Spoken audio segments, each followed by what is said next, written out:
नमस्कार, मैं हूं गंगा प्रसाद। कई बार आप सोचते हैं कि मर्ज थोड़ा सा है, लेकिन मर्ज पर ध्यान न देने का खामियाजा कितना गहरा हो सकता है, इसका अंदाजा इन आंकड़ों से लगाया जा सकता है।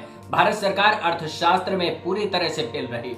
जो आंकड़े सामने आए वो आंकड़े इस बात की गवाही देते हैं ये तस्वीर एक दिन में नहीं बनी। इस तस्वीर को बनाने में सरकार ने बड़ी भूमिका निभाई है। अपने फायदे के लिए सरकार ने वो सब किया जिससे राजनीतिक फायदा मिलता रहे, राजशाही में कोई कमी न आए, इसलिए वो सब किया गया जिसे करने से पहले 1000 बार सोचना चाहिए था।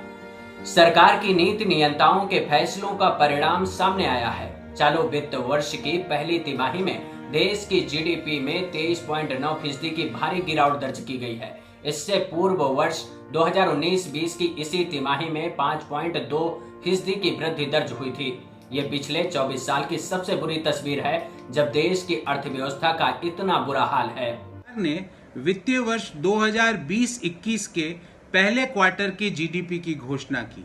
ध्यान रहे 1996 से जब से क्वार्टरली जीडीपी के घोषणा का आरंभ किया गया, जब से लेकर आज तक ये जीडीपी की सबसे बड़ी गिरावट है। आज जीडीपी ग्रो नहीं करी है। क्वार्टर 1 ऑफ फाइनेंशियल ईयर 2021 में जीडीपी ग्रोथ नहीं हुई है, डी ग्रोथ हुई है -23.9% की। ध्यान रहे इस 23.9% की डी ग्रोथ में एमएसएमई और इनफॉर्मल इकोनॉमी को अभी तक नहीं जोड़ा गया है। देश के सारे एक्सपर्ट्स का ऐसा मानना है कि यदि हम एमएसएमई और इनफॉर्मल इकोनॉमी, जो कि लॉकडाउन में सबसे बुरी तरह से प्रभावित हुए हैं, अगर उनको भी हम जोड़ लें तो ये जीडीपी की डी ग्रोथ जो आज -23.9% सरकार बता रही है, ये -30 से -35% पर जाके गिरेगी। साहब तो आपदा को अवसर में बदलना जानते हैं, लेकिन न जाने कहां चूक हो गई। इस बार अवसर ही आपदा में बदल गई। सरकार की नीतियों का असर आम लोगों में ऐसा पड़ा कि रास्ते चलते सैकड़ों लोगों ने जान गंवा दी। देश में सड़क हादसों में कमी लाने पर काम कर रहे गैर लाभकारी संगठन सेव लाइफ फाउंडेशन के अनुसार 25 मार्च को लॉकडाउन शुरू होने के बाद से 18 मई सुबह 11 बजे तक लगभग 1236 सड़क हादसे हुए, जिनमें से 423 लोगों की मौत हो गई और 833 लोग घायल हुए।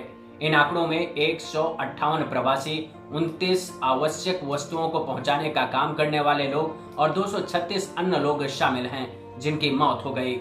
जनता का जनादेश पाना एक बात है, लेकिन जनता के भरोसे पर खरा उतरना दूसरी बात होती है। अपनी नाकामी को छिपाकर जनता के बीच लोकप्रिय बनना आपकी निजी कामयाबी हो सकती है, लेकिन देश को चलाने के लिए लोकप्रियता नहीं बल्कि इकोनॉमी बूस्ट की जरूरत होती है, जिसमें सरकार पूरी तरह से फेल रही। सरकार आते ही लोगों को बैंकिंग सिस्टम से जोड़ने का काम करने लगी। देश में प्रचार किया गया कि 70 साल में सरकारें लोगों को बैंकिंग सिस्टम से नहीं जोड़ पाई। इस नाकामी को सरकार ने अवसर में बदला और गांव की इकोनॉमी को बैंकिंग सिस्टम से जोड़ दिया। इसके बाद नोटबंदी का फैसला ले लिया, जिससे गांव की इकोनॉमी पूरी तरह से बैंकिंग सिस्टम में आ गई। नोटबंदी के 1 साल पूरे होने पर सरकार ने जश्न मनाया, लेकिन अब इसका साइड इफेक्ट सामने आने लगा है, तो जश्न मनाना सरकार भूल गई। इसके बाद सरकार जीएसटी ले आई। इस पर टैक्स स्लैब को लेकर विवाद लगातार रहा, जिसका असर भी भारतीय इकोनॉमी में सीधा दिखाई दिया। अंत में सरकार ने लॉकडाउन का फैसला लिया, जो इकोनॉमी का भट्ठा बैठाने के लिए काफी था। कहते हैं कि भारत जैसा देश कोई और नहीं हो सकता।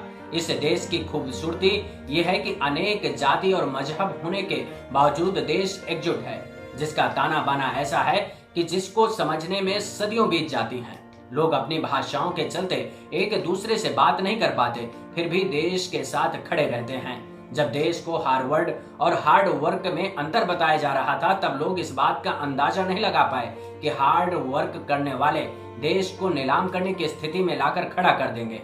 अब इस तस्वीर को देख लीजिए। हार्ड वर्क वाले हमारे प्रधानमंत्री की अगुवाई वाली सरकार में जीडीपी में -23.9% की गिरावट दर्ज की गई, जबकि इसी तिमाही में चीन की ग्रोथ रेट 3.2% रही। इस लिस्ट में कई और देश शामिल हैं। उनकी हालत देखकर आप कह सकते हैं कि दुनिया की इकोनॉमी में स्लो डाउन देखने को मिला, तो भारत भी इसकी चपेट में आया। लेकिन सोचने की बात यह है कि जिस देश का बायकॉट किया गया, उस देश की इकोनॉमी प्लस में जा रही है। जब दुनिया के देशों की हालत पतली है तब चीन विकास कर रहा है। इसको भी मोदी सरकार अवसर में बदल सकती है। कह सकती है कि पिछले 70 साल में जो नहीं हुआ वो करके दिखा रहे हैं। सरकार ने आत्मनिर्भर बनने का सपना दिखाया, लेकिन हो क्या रहा है? देश बंद है, टैक्स चालू है, व्यवसाय बंद है, ब्याज चालू है, शटर बंद है, किराया चालू है, स्कूल बंद है, फीस वसूली चालू है। और जो लोग इन मुद्दों से अछूते हैं उनके लिए सरकार ने समय समय पर मनोरंजन का खासा इंतजाम किया है। यानी कि सरकार ने पहले जनता कर्फ्यू लगाया, ताली और थाली बजवाई और उसके बाद दिवाली मनवाई, और फिर कोरोना वॉरियर्स का हौसला बढ़ाने के लिए देश की सेना से फूल वर्षा कराई, और इस बीच राष्ट्र के नाम संबोधन आ ही रहे थे। आप कहेंगे कि इसमें क्या बुराई है? कोई बुराई नहीं है। इसी से तो देश का मान बढ़ता है, मर्यादा बढ़ती है, लोग खुश होते हैं और फिर अपनी किस्मत पर रोते हैं। एनसीआरबी के नए आंकड़े बताते हैं कि देश में खुदकुशी के आंकड़े बढ़ रहे हैं। 2017 के मुकाबले 2018 में देश भर में खुदकुशी के मामले 3.6% की बढ़ोतरी दर्ज हुई है। नए आंकड़ों के अनुसार 2018 में 1,34,516 लोगों ने देश भर में खुदकुशी की। एक सर्वे के मुताबिक लॉकडाउन के चलते आत्महत्या से सबसे ज्यादा मौत हुई। इस साल मार्च में 343 लोगों ने खुदकुशी की। इनमें से 125 लोगों की मौत का कारण संक्रमण का डर, अकेलापन, घर में कैद होना और घर वापस ना जा पाने का डर था।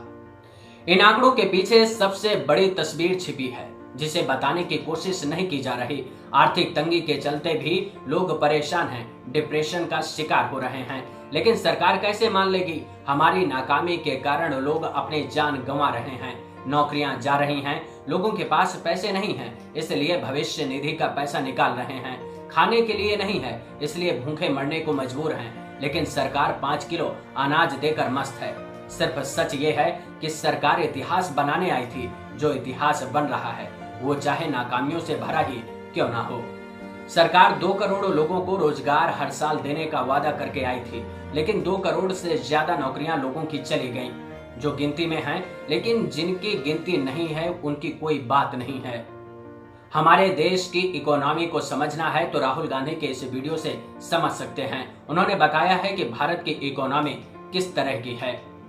मनमोहन सिंह जी ने कहा, राहुल, अगर हिंदुस्तान की अर्थव्यवस्था को समझना चाहते हो तो यह समझना होगा कि हिंदुस्तान में 2 अर्थव्यवस्थाएं हैं।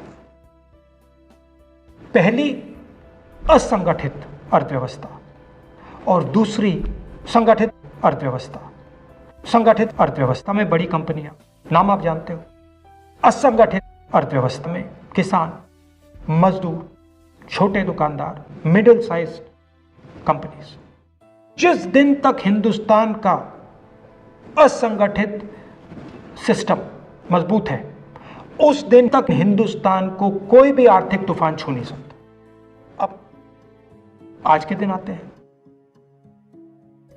पिछले 6 साल से बीजेपी की सरकार ने असंगठित अर्थव्यवस्था पर आक्रमण किया है।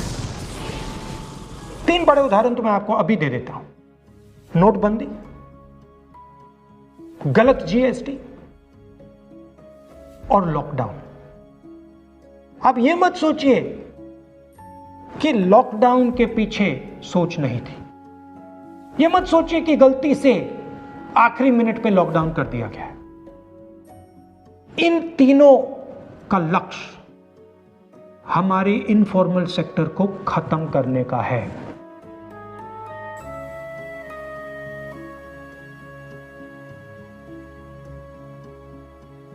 इससे पहले आरबीआई ने अपनी एक रिपोर्ट में कहा है कि सरकार को लगातार इस बात की जानकारी दी जा रही है कि जब तक लोगों के हाथों में पैसा नहीं दिया जाएगा तब तक मांग नहीं बढ़ेगी। मांग नहीं बढ़ेगी तो रोजगार नहीं बढ़ेगा। रोजगार नहीं बढ़ेगा तो अर्थव्यवस्था में सुधार नहीं आएगा, यानी कि लोन देने से कुछ नहीं होगा।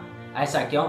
दरअसल लोगों को लोन देने के बाद चुकाने का डर सता रहा है, और अगर लोग लोन लेकर काम शुरू भी कर दें तो जब तक लोगों के पास पैसे नहीं होंगे तो मांग बढ़ेगी नहीं। मांग नहीं होगी तो व्यवसाय चलेगा नहीं, और व्यवसाय नहीं चलेगा तो लोन चुकाने में मुश्किल आएगी। यानी कि आरबीआई ने अपनी रिपोर्ट में साफ कर दिया कि जब तक लोगों के हाथों में पैसा नहीं जाएगा तब तक तस्वीर बदलने वाली नहीं है। इस मुश्किल को इस तस्वीर से समझिए। भारत की अर्थव्यवस्था की तस्वीर 31 अगस्त 2018 से 31 अगस्त 2020 की तस्वीर है, जिसमें साफ दिखाई दे रहा है कि भारत की अर्थव्यवस्था में लगातार गिरावट दिखाई दे रही है। फिर भी प्रधान सेवक ने 5 ट्रिलियन का सपना देखा और किसके बलबूते? देश की कंपनियों को बेचकर 5 ट्रिलियन की इकोनॉमी बनाने का सपना देखा। ये तस्वीर बताती है कि हर साल तिमाही दर तिमाही जीडीपी ग्रोथ कम होती गई। फिर भी सरकार अपनी नीतियों को अच्छा बताकर देश को गर्त में पहुंचाने में जुटी रही। अपनी नाकामी को मान लेते तो अच्छा होता, देश को बर्बादी से बचाया जा सकता था। इस देश के लोगों को जुमलों पर बहुत भरोसा है, तभी तो जब जब प्रधान सेवक ने जुमलेबाजी की तब तक देश के लोगों ने भरोसा जमकर किया। अगर किसी ने सवाल किया तो उनकी वानर सेना देशद्रोही साबित करने में जुट गई। नई सरकार बनाने के लिए देश के लोगों को 15 लाख का जुमला दिया। लोगों ने भरोसा किया लेकिन कुछ नहीं मिला। इसके बाद देश के लोगों के सामने मेक इन इंडिया अभियान शुरू हुआ, लेकिन समय के साथ स्लोगन पुराना हो गया तो उससे किनारा कर आत्मनिर्भर भारत बनाने चले आए। सोचिए, अगर मेक इन इंडिया बनता तो क्या भारत आत्मनिर्भर नहीं बनता? इन जुमलों को दिल्ली हाईकोर्ट ने पाखंड बताया है। दिल्ली हाईकोर्ट ने कहा है कि ये काफी पीड़ादायक है कि एक तरफ सरकार मेक इन इंडिया और आत्मनिर्भर होने की बात करती है और दूसरी तरफ वो ऐसी निविदाएं जारी करती है जो छोटी इकाइयों को क्षेत्रीय हवाई अड्डों पर ग्राउंड हैंडलिंग परिचालन में शामिल होने से रोकती है। अगर सरकार चाहती है कि छोटे लोगों के लिए कोई जगह नहीं है तो फिर अपनी बातों को तोड़ने मरोड़ने की जरूरत नहीं है। आपका राजनीतिक नेतृत्व मेक इन इंडिया की बात करता है, वो आत्मनिर्भर भारत की बात करता है, वो स्थानीय उद्योग को प्रोत्साहित करने की बात करते हैं, लेकिन आपके कार्य आपके शब्दों से मेल नहीं खाते। आप पूरी तरह से आडंबर पूर्ण रवैया अपना रहे हैं। यानी कि जो तस्वीर आम लोगों के सामने बनाई जा रही है उस तस्वीर से अलग दूसरी तस्वीर है, यानी कि राष्ट्र प्रेमी बने रहो और देश को बेचकर खा जाओ, क्योंकि देश के लोगों को जुमलों में विश्वास है। नीतियों और उनकी कार्यशैली से कोई फर्क नहीं पड़ता। अगर पड़ता तो देश की हालत ऐसी ना होती।